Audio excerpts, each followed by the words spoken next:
मनुष्य मात्राच्या अंतःकरणामध्ये तीन प्रकारचे काय असतात? दोष असतात. मल, विक्षेप आणि आवरण. मल नावाचा दोष, विक्षेप नावाचा दोष आणि आवरण नावाचा दोष. तर मलदोष म्हणजे काय? पापवासना, त्याला म्हणतात मलदोष. निषिद्ध कर्म करण्याची प्रवृत्ती, त्याला म्हणतात मलदोष.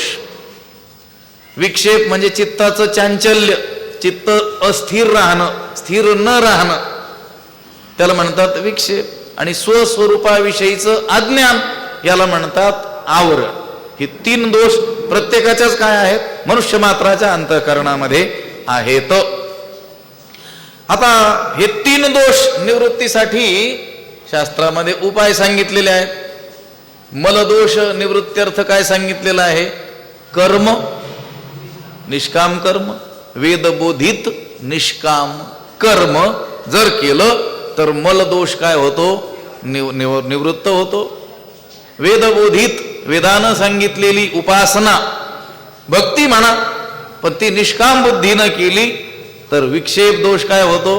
निवृत्त होतो. आणि ज्ञानाने आवरण दोष काय होतो? निवृत्त होतो.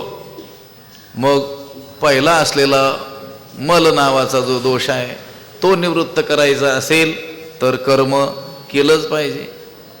मनशुद्धीच्या मार्गी जय विजयी व्हावे वेगी, तै कर्म सबळा लागी आळसू न कीजे.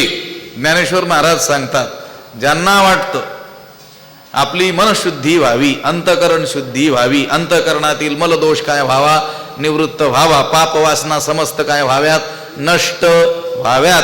त्यानं कर्म करण्यामध्ये चुकू नये, आळस करू नये.